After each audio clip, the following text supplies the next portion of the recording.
You actually leave for Australia? Saturday. That's real early. Trying to get acclimated to the time zone? Time zone, just different. You never know what to expect going to a different country, so just want to head out there, check out the landscape, and just make sure everything's right. Bring the whole team out there? Well, bringing my guys from Arizona, Chance for Tara Hunsinger. I'm also bringing Rafael, of course, and Arthur Strazula, another. For the whole 3 weeks or whatever? 2 weeks, 2 weeks? Yeah. Is that expensive? Yeah. Yeah. I think people don't realize like that when you go to a different time zone or in Mexico City. I know you fought there before. Yep. You have to haul the whole team. It costs money, does it not? It costs a lot of money. Can you give us a ballpark figure about how much it costs? It doesn't matter. But these are necessary steps you take. These are super necessary steps. Yeah, I mean, the UFC only covers my fight week, so I got to cover the other week, and some other expenses as well.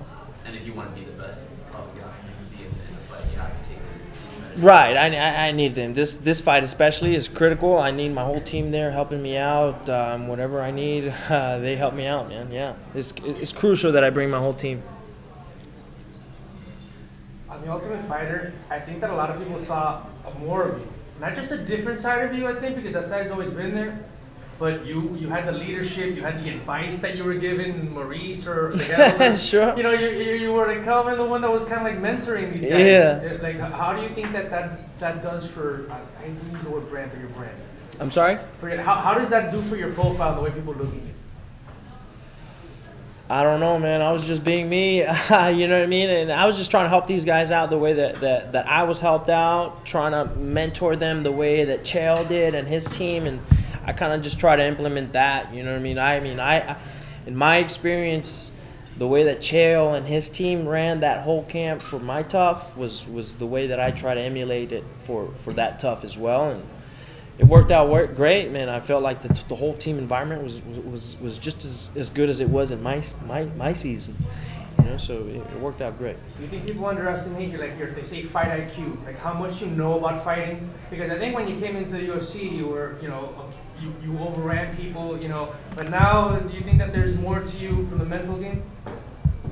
Definitely. I mean, I've been fighting in the UFC for 7 years, and there's no other way to be successful than to learn and to grow and to expand your mind and to really just grow and embrace this life. Otherwise, I wouldn't be here, man. I wouldn't be fighting for the title. You know what I mean? I would have been down and out. It's really been 7 years. 2013?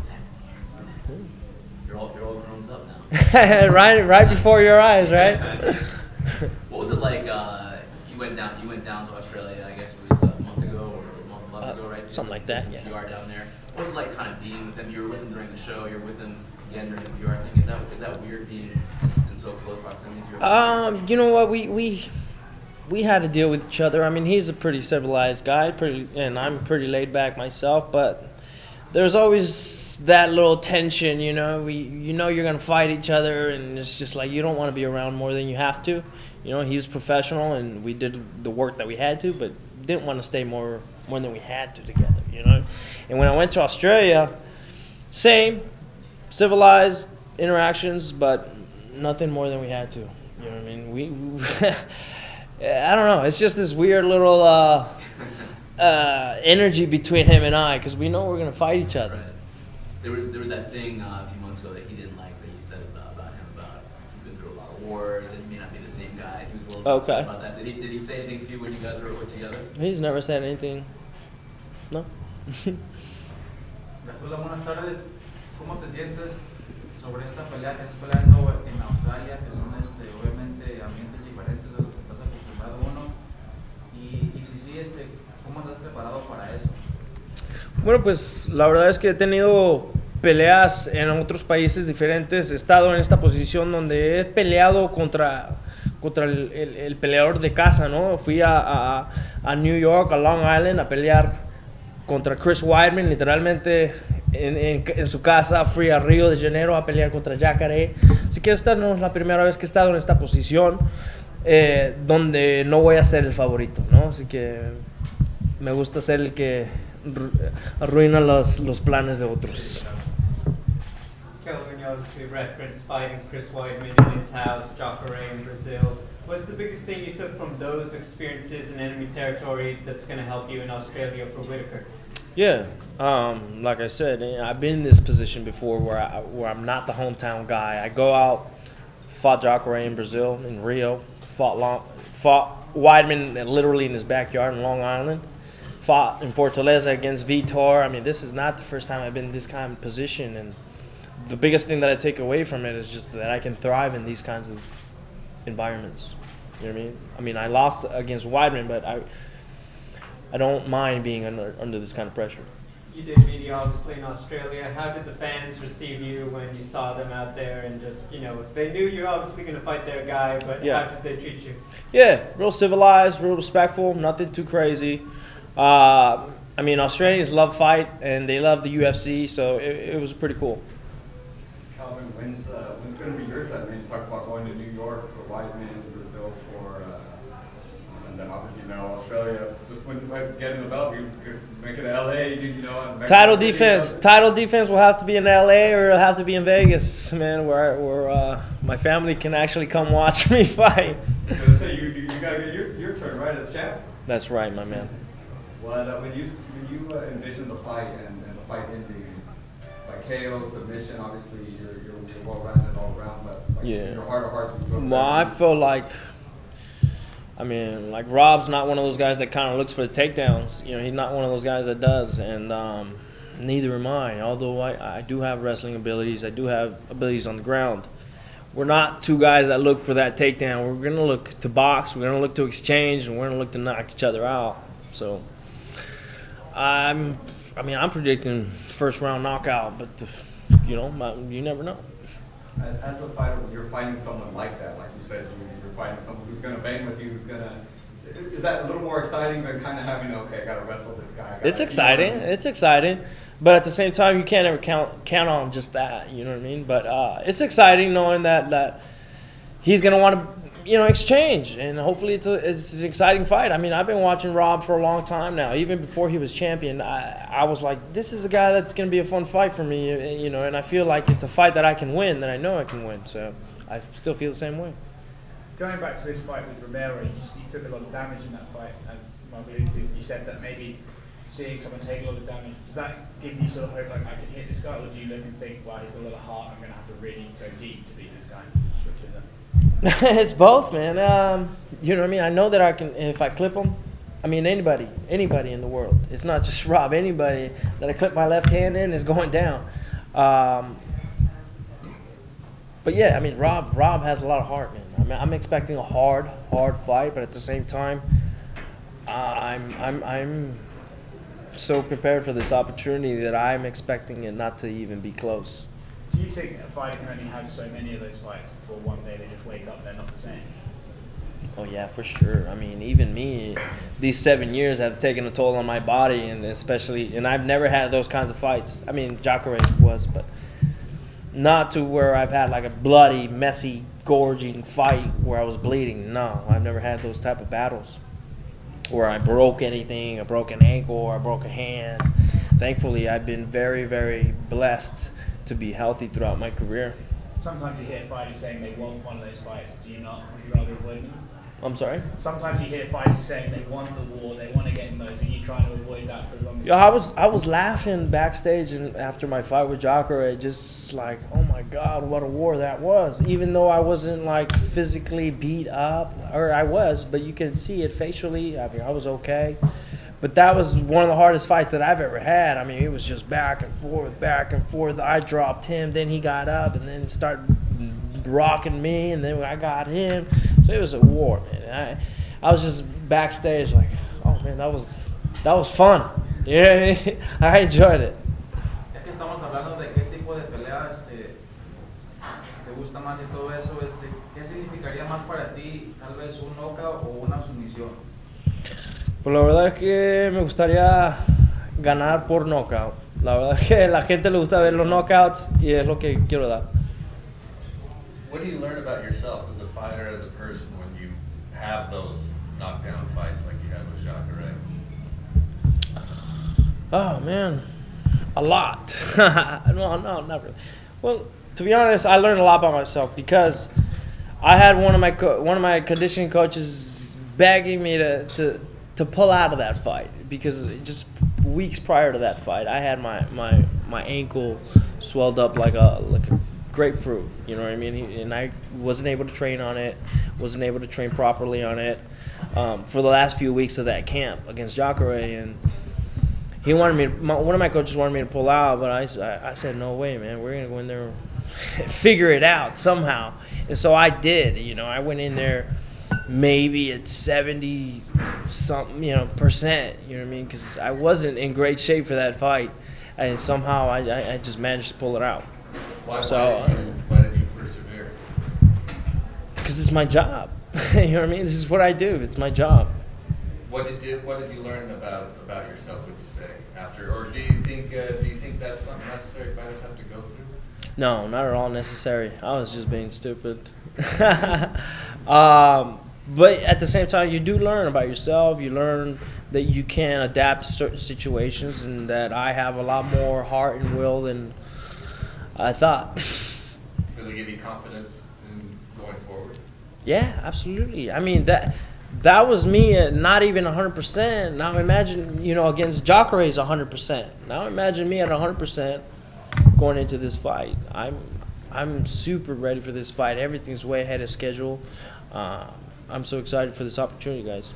How do you envision this one going? I'm predicting a first round knockout. You don't often do that. You don't often predict things like that. No, never. Yeah. But at the same time, I put in so much work, and I feel so confident in my abilities and confident in what I've done in the sport that I'm predicting a first round knockout. It's a long wait. Been tough. It's been a long time since you fought last. I know the show and everything. Yeah. It's just like, can we just get this? I'm tired of talking about Rob Whittaker. Yes, let's get this fight going. What's going on with you and Ben Askren? You and Ben Askren going back and forth on Who? Twitter. Not a fan. Who's that? No. The Jerry Curls? Maybe. No, I don't know. I think, yeah, because I had said something about Tyron Woodley, and then I guess he was trying to defend him. Is that a fight for you in the future? That guy's not even on my radar. I don't even know who he is. Kelvin, in the co-main event, you've obviously got Israel versus Anderson. One of those could potentially be fighting you for a world title. Are you even paying attention to that fight as a future thing, or are you just focused on? Yo, I'm looking at the whole division. I mean, you got guys like Bohachina, you guys got like Stylebender, you got Rob Whittaker, who's he's still gonna be in the mix. He's not gonna go anywhere after the fight. You know what I mean? And then you still got Yoel Romero in the mix. Like, the champion of this division has got his work cut out for him in the next few fights, and I plan to do just that. You know what I mean? Bring a little bit more of legitimacy to the division. You know what I mean? For a little while, it was a little. GSP, did an interim title, and then, So I want to be able to bring the guy, or be the guy that brings legitimacy to the division. When you look at Anderson and Israel, would you rather, if you had the choice, would you rather face a young gun like yourself, so you can have both guys in their prime, or would you rather face a future Hall of Famer like Silva? Shoot, well, the fight with Silva has already been we tried to make it twice. It didn't happen. So and that fight was just the fight for me to be able to get the title shot or get closer up in the ranks, and that's really what I wanted. So fighting Silva doesn't really do anything for me, to be honest, other than him being, a GOAT and me beating the GOAT. That would be the only thing. But as far as moving up the ranks, as far as getting a title shot, beating him, I'm already in the position where I want to be. Tyron Woodley said earlier this week or last week that a few more fights at welterweight and then middleweight by the end of 2019. How badly would you want that fight again? I welcome it. I've been calling him out for years. Yeah. I've been wanting that fight since I fought him. Right. And finally he's like, I'll he's turning around. All right. It's taken a while, but he's turning around on the idea finally, huh? That could be a super fight, He's coming up as welterweight champ. You could be the middleweight champ after a few weeks from now. Yeah. This could be a big one. Yeah. I welcome it. Let's do it. Your boxing's been on another level the past few fights. Why do you think your boxing works in a division where you're pretty much the smallest guy in the division, right? Yeah. How does it, people would think you should be taking people down. Yeah. I just figured out how to make my disadvantages into advantages. I'm short, I'm stocky, but I'm fast, and I hit hard. Do you feel like is it in your head that you're the smallest guy in the division, so to speak? For sure. So you go into every fight. So what's the mentality versus when you were fighting people that were closer to your size? It's just a little harder. It's just a little harder to grab these guys and kind of control them a little bit more, but that's why I train hard, man, and I'm pretty confident that I'll be able to pull the job off. Was it easy to be patient knowing that you're waiting for a title shot? Obviously you had fun a few months, or was it difficult when you see your guys like Henry Cejudo put in great performances, Ariel Rodriguez? Was it easy to just step aside and just watch? In terms of like just being on the sidelines, did you get anxious with such a long layoff waiting? No, not at all. Not at all. Like I said, I had some lingering injuries that I had, and so the time off was actually perfect. I had some things that were bothering me since the Tim Kennedy fight. So I was actually glad that I took some time off and took care of these little nagging injuries that I've had for a long time. And man, I'm healthy. Kelvin, you talked about how you had that ankle injury prior to Sakura in Brazil. That was obviously your contender. You're moving up. You knew that was a big fight that was going to push you right closer to a title shot. Being a champion, though, if you were to have the belt in that scenario, do you feel that obviously you still want to fight, you still got that fighter in you, but there's a little more at stake? I would say, at that point, is that still kind of the same attitude? Is now we're still fighting, or kind of, well, I'm the champ, let me kind of have people wait for me? It just depends, man. It just depends on the situation. At that time when that happened, I just felt like I was able to, I was hoping I would be able to get over the injury, but it never really did get over it. But still fought with it, figured it out, and pulled the win out. You know what I mean? Sometimes it works out, sometimes it doesn't. But it just depends on the situation, man. When I'm champion, like I said, I want to be an active champion. I don't want to be waiting around a whole year just to fight. I want to fight consistently. I want to bring legitimacy to the middleweight division and beat the best guys in this division.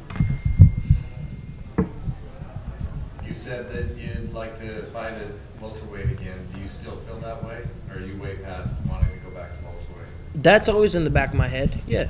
That's always in the back of my head. But now my focus is on middleweight, the title, and defending the title. Kelvin, what would your motivation be to go back to welterweight? Like if you win a world title at middleweight, it would suggest that that's your weight. Why ever go put your body through that? I'm basically already at 185 right now. Man, I'm so far ahead of schedule in my weight that because I've made these changes for this camp, and it's just been so beneficial for me, for my weight, for my lifestyle, for my training. I'm basically on 186 right now, and so 170 in the future I don't think will be a problem. Did you see yourself going down and challenging Woodley after defending? Well, he said he wants to move up a weight and come up and challenge me, and I welcome it. Do you think that you're actually a better fighter at 170, or do you think you're a better fighter at 185? I'm a lot happier at 185, so I think at middleweight. There. Speaking of the moving down, so obviously TJ lost to Henry Cejudo. What were your thoughts on that? On that fight, was obviously some were saying it was too early. Right. So, just what were your thoughts on that whole thing? I felt it was a good stoppage. It was a little early. I think it was a little early, but it was a good stoppage because I felt like, man, it would have been more of the same. 5-10 seconds of more brain damage. You know what I mean? TJ was on Henry's single leg. He had a single leg on Henry while Henry was hammer fisting him. You know what I mean? And on an Olympic gold medalist, I don't think he was ever going to get that takedown, you know?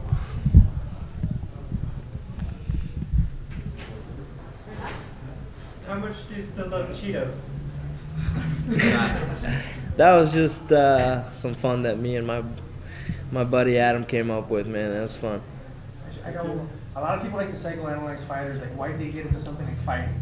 Anything about your background or growing up that you think made you, not the man that you are, but the fighter that you are? Oh, man. It's just interesting looking back at it now, how I always wanted to play fight my cousins, and I always made them cry. And how all my aunts hated me because I would beat up my cousins. And then as I got older, I had the Power Rangers, and I wanted to be a Power Ranger for a long time. And but at the same time, like growing up, I never thought like, oh, I'm gonna be a pro fighter. Like that was never in my mind.